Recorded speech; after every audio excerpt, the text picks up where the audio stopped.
Okay, now we're getting into some of the weird maps.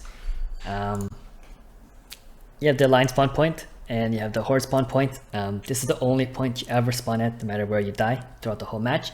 And you have 3 carts that spawn from the middle on these tracks that either go this way, or this way. And there's a little switch here and here where you china for 6 seconds, similar to capturing a base. It makes the track go the other direction. You can just hit it again to make it go the other way. We'll get to that in a second. When you have, so every card that comes out, there's a big circle around it. Let's try it out. There's a big circle around it.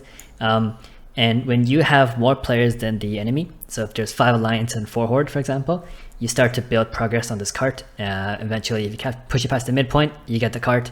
When you're holding onto a cart, if you own the cart, you get a small amount of points every tick. Very small amount, honestly. I wouldn't worry too much about it. Most of the time it doesn't make a difference, but it is there. So holding onto the cart has some value there, especially when you're going the long way.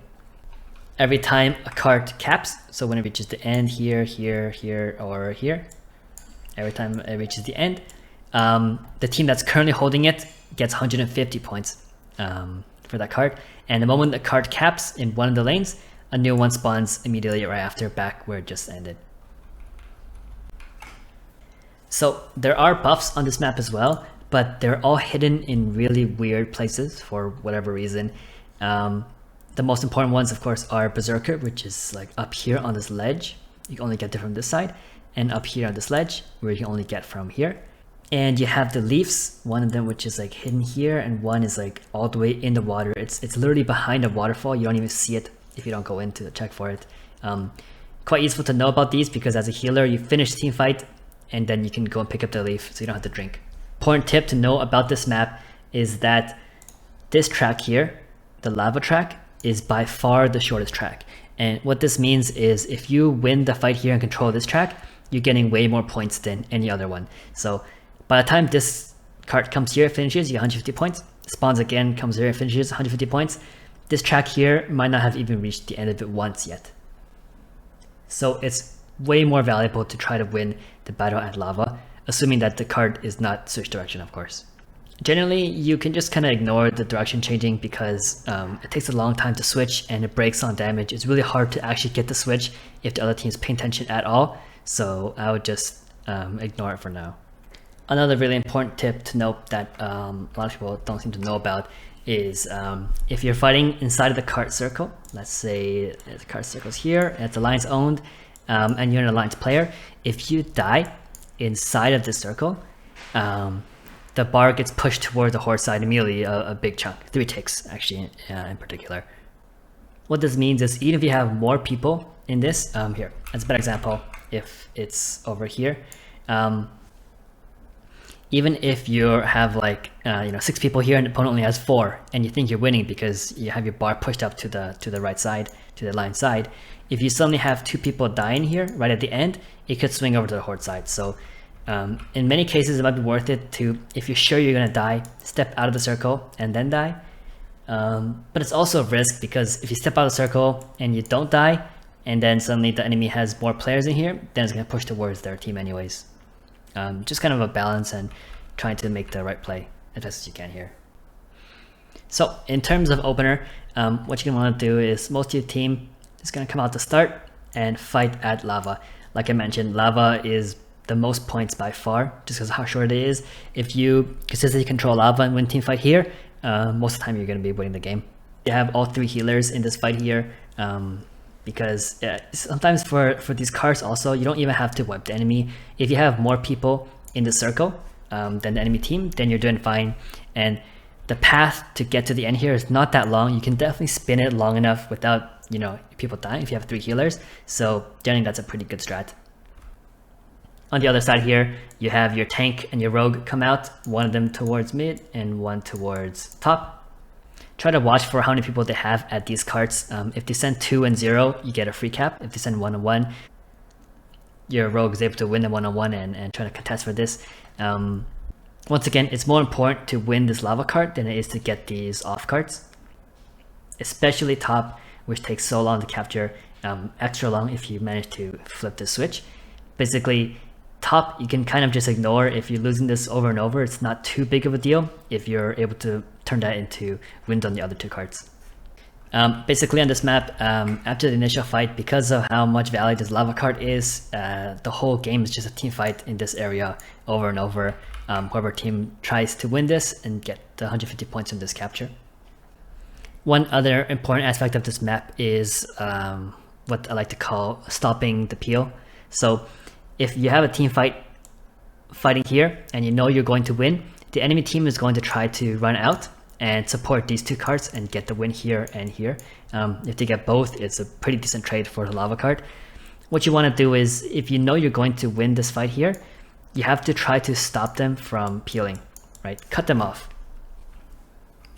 Throw all the slows and stuff that you can to make sure they don't escape this card. And that way, when you end up capturing, and hopefully the team is just all over here, and you just restart the fight for the next lava card, instead of them getting out and supporting these guys.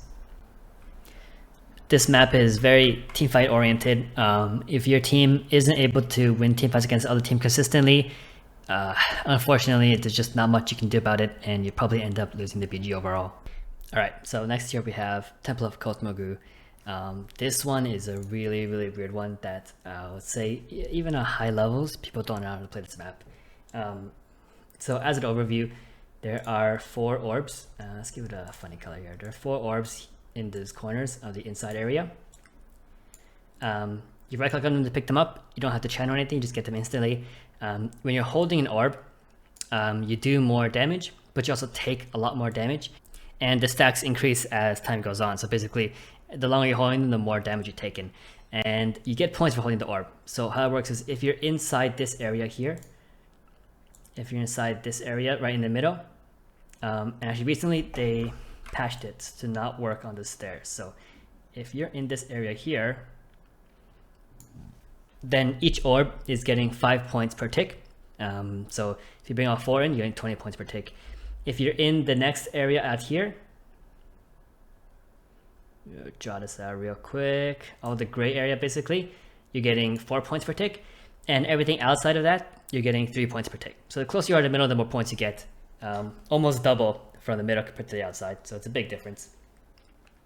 In addition to that, each time one of your orb carriers dies, so if you have, if you're holding an orb, pick this up and you die, the opponent team gets 10 points. If we look at the buffs, there's a berserker that's here, and there's a berserker that's here. And in each of these corners over here, there is a leaf for mana regen. Now, where it gets really weird is where the graveyards are. So the Alliance graveyard is here, and also here on this side. Horde graveyard is here and here. And this is the spawn zone, Alliance spawn zone and Horde spawn zone. So how this works is, there's a line down the middle. Okay, that was a terrible line. There's a line down the middle. Okay, that's also a bad line, but you get that deal. There's a line down the middle, and depending on which side of it you die on, you'll respawn at your graveyard for your faction based on one of the sides. It does not connect, like this area here. See, there's paths going in, but this does not connect here. The only way to connect between the two is to go around like here this way. And what makes this weird, and what this means, is that basically if you lose a team fight, or even if you lose a couple players, generally you're team fighting in the middle area, right? You're clashing here, you're clashing here.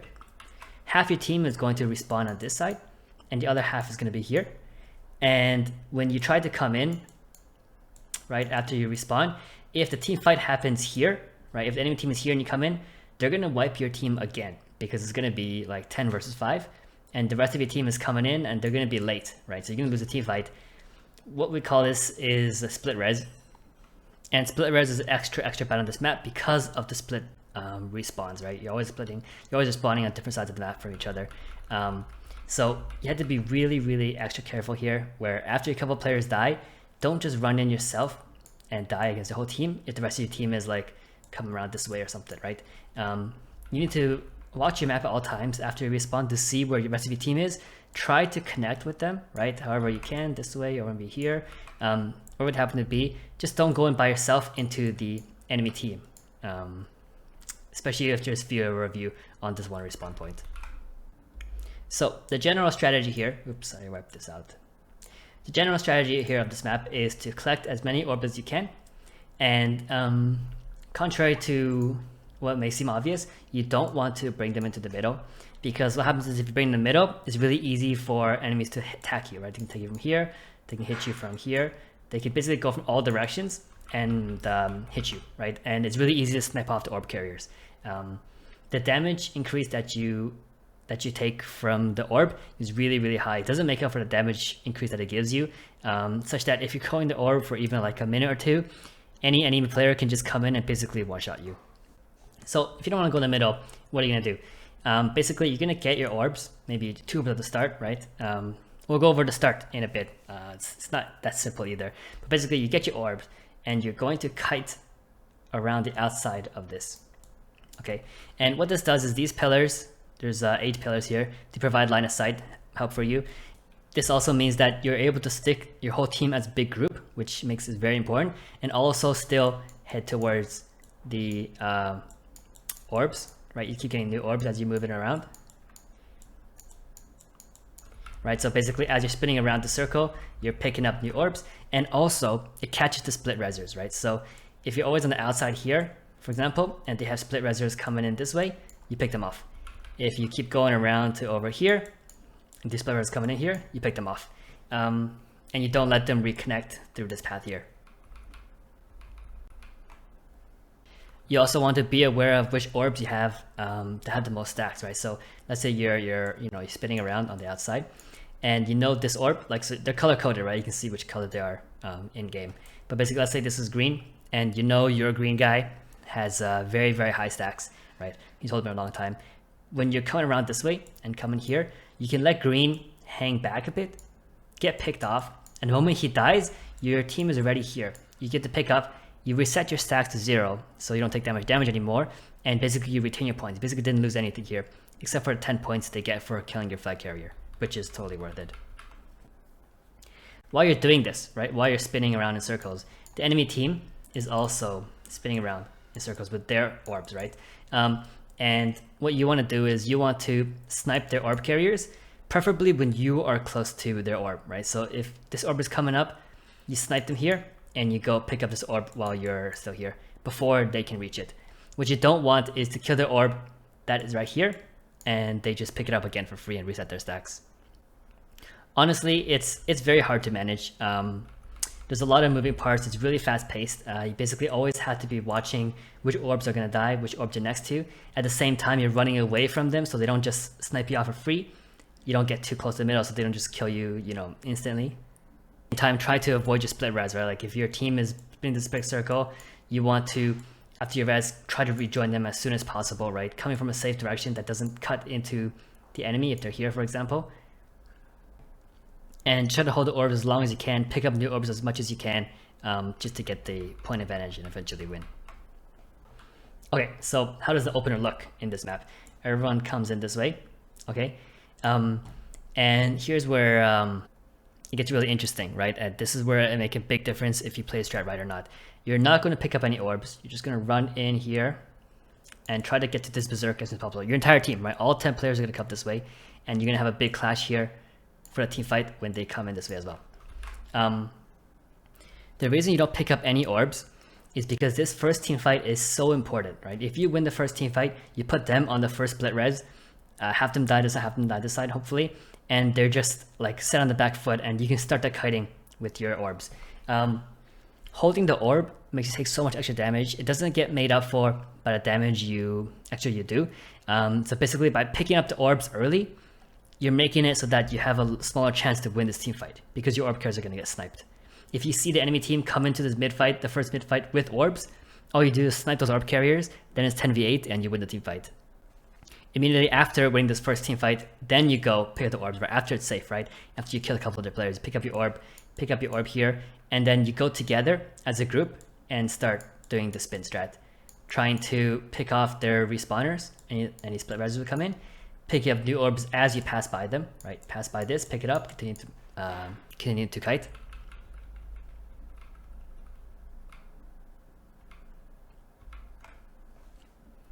And you proceed with the strat that I had lined out earlier with the continuing to spin around and kite. if you lose the mid fight and the enemy team is in control of more of the orbs, you want to regroup, right? Don't feed in one by one. Try to get your team to regroup together, from both sides, and hit the enemy team together, right? So like they're gonna be trying to cut you, right? They want to run away from you because they don't want to get caught and die, right? So you have to catch their back. Unfortunately, it's hard to catch because there are orc carriers on the front and DPS in the back, so you can never snipe them off. You might have to cut through the middle, try to cut them off, come around this way to cut them off. And just once again, watch for when you kill one of the orb carriers, take note of which one is about to die, which one you're targeting, and just get prepared to pick up the orb, like whichever one it is, immediately before they can get it. Generally, for the orb carriers, you only want DPS to pick up the orbs, preferably ranged DPS, just so they can still do damage while kiting with the orb. You never want a healer to pick up the orb because what's going to happen is they're just going to get sniped out. Once your healers get sniped out, like one shot by the rogue or whatever, you're just going to lose a team fight, right? So you don't want to carry that risk. And carrying the orb, like once you hold the orb and you die, you lose 10 points, right? So if you're like alone or over here and you want to pick up this orb, but the enemy team is like right behind you, don't do it. It's not even worth it, right? You're just going to give them 10 free points because they're going to kill you and just pick it up again. This map is very momentum based. If you can win this first team fight and if everyone is on board to follow the strat of not picking up the orbs and sniping the orb carries at the start, you can really get a big head start. But it's really hard to coordinate, especially when you start cutting around. If you don't have everyone together with you, like some people are going off doing their own thing, chasing people out or something, it can get really dicey. You can fall behind. This map is kind of hard to win as a pug, I would say, until the very high ratings where people actually know what's going on. Okay, next here we have Seething Shore. This is another one of those really weird battlegrounds where if you don't know the strat, you can really get crushed by a team that does. It also takes so much more coordination than a regular map to really play well. So first, I'm gonna mark the points of all of the spawn things, the crystals. There's temple, tide pool somewhere here, bonfire, shipwreck, ridge, tar pits, tower, ruins. Whoops, that's a big one. This one is called plunge, waterfall, overlook, and crash site. So here we go. This is all the spawn locations of the crystals. And if we look at the starting three, is always tar pits, ruins, and ridge here. These are always the first three nodes. So how it works is there's always going to be 3 nodes up at any point. Every time you capture one of the nodes, another one will randomly spawn on any of the other open nodes, or itself potentially. It takes 6 seconds to cap a node, same as any base. And each node you capture gives you 100 points, and you need 1500 points to win. So in total, you need to capture 15 nodes before the enemy does. So the way that you're going to want to play this map is you're going to want to split into 3 different teams, right? You never want to leave a node empty, because if they go there to a node that's empty and get it for free, then you really set back because they can just immediately transfer to another node. You want to make sure you have players at every single node at all times, whichever one is up. If you see one that's coming up and no one's there, just make sure you go there. But the way that we help make sure that we have those covered is by splitting into 3 teams. So what we're going to do is we're going to have one team, which is going to be the spin team. You're going to have the tank and the healer there, 1 tank and 1 healer. You're going to have the second team, which is going to be the off-node team, which is going to be your rogue and maybe another stealthy, or your rogue and maybe a mage or something, or someone who's good at small duel encounters. And then finally, for the third one, we'll have the teamfight team, which is everybody else, 6 players, 2 healers, and 4 DPS. Most of your strong team fighters like warlocks and disc priests and such. The respawn point on this map is always on your ship. The ship just flies around and circles around here. No matter where you respawn, wherever the ship happens to be, you can always use the jetpacks to land wherever you want. So landing on this map, respawning, basically respawn anywhere you want. At the very start of the game, you're going to have all of your main team fight, 6 players, drop at tar pits. You're going to have one team go here and one team go here between your tank and your off-node team. It doesn't matter which, just one team each. So you have 2 players at each one of these. The reason you have your main team fight at tar pits is because tar pits has easier access to ruins and ridge. If you win tar pits, you can easily go to reinforce tar pits or to ridge, or to ruins, whichever one needs your help more, and kind of snowball from there your points. Say for example, you win the fight at tar pits, and you go to help support ruins. When your team fight team gets here, you're gonna have 6 players here, right? Versus their 2, whatever their spinners are here. Your existing team here, like let's say the tank team that used to be here, right, that dropped here on spawn, is gonna go to next zone. So because you captured tar pits, it's going to open up another one, for example, crash site, just a random one, right? And you have to make sure that your team rotates, right, to crash site. And you want to use your 6 advantage here to win the next fight, capture this one, while the spin team goes here to contest this, right? Don't ever leave this empty. You don't want to have 8 people fighting at ruins because they can spin you long enough to get crash site for free. Instead, if your spin team is able to rotate over the crash site really quickly, then you continue to spin, right? No one gets this. But if you're winning team fights, then eventually you win ruins and you just come here and do it again and you repeat, right? Basically, you want to have your main T-fight team spinning around the map, right, to win big fights, hopefully against a smaller team, and capture those bases, whereas the other 2 teams, the spin team and the off-node team, are just kind of holding in place, right, holding them for as long as possible until the DPS team can get there and wipe it up again. This map is all about like quick map awareness and fast rotations, right? Like even if you're losing a team fight 6v6, if you can make sure that your team fight team of 6 hits their 2, and you just go one by one hitting the 2 over and over, you can keep winning these bases, right? And you just try to have your tank and healer spin as long as possible, your rogue and your boomkin or whatever spin as long as possible for your team to get more wins. If you win team fights, then you just clash your 6 against their 6 and crush them in a team fight, and then you get the nodes that way and go to reinforce your other nodes.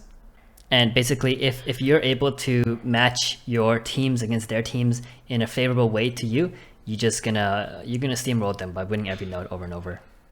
Once again, the biggest danger is leaving your nodes open or having the wrong team at a certain node. You have to be aware, like don't ever just fight and tunnel vision. Like if your whole team is here and you're like, oh yeah, you know, you're fighting, you're helping the team win, but you're really not if you're not the right node. If you're losing this base, you're either spinning it for your other team to win. If you're not winning any bases, then you need to rotate. You need to go somewhere else to find out where your team actually needs you. Having map awareness, sticking to your group, and make sure your group is going to the right places is absolutely the way to win this map. It doesn't even matter if you're losing big fights, if you're getting more of the nodes than they are. I just really recommend that when you're playing this map next time, just try to pay attention to where everyone is on the map, where the next node is, to make sure the right team is going to it, and focus less on actual team fights, and honestly it's going to help you win more matches here. The last interesting tip I can give for this map is that on top of the airship for both Horde and Lion side, there's a mage, and if you talk to the mage, they actually give you mage food, right? So if you run without a mage, you can get the Conjure Mana Buns here. It's actually a big deal for healers, so make sure you pick up mage food if you're a healer for free, and tell your other healers about it so they get mage food as well. Whew, and there you have it. That's the map strat guide for every single BG that's active right now. This turned out to be a much longer video than I expected it to be, but I think it's so important to learning how to win battlegrounds. The higher up in rating you go, the more of this you're gonna need to know. It's gonna be less about, you know, having gear or just being able to outplay people. Battlegrounds, because it's a 10v10 scenario, it's always more important to play the objectives and play the strats properly. Hopefully you enjoyed the video. Hopefully you learned a lot about this, you know, climb some rating with this new knowledge that you have. I have more RBG content up in the works. I'm going to be dropping soon, so like and subscribe if you want to see more. Thanks so much for watching, and see you next time. Thanks, bye.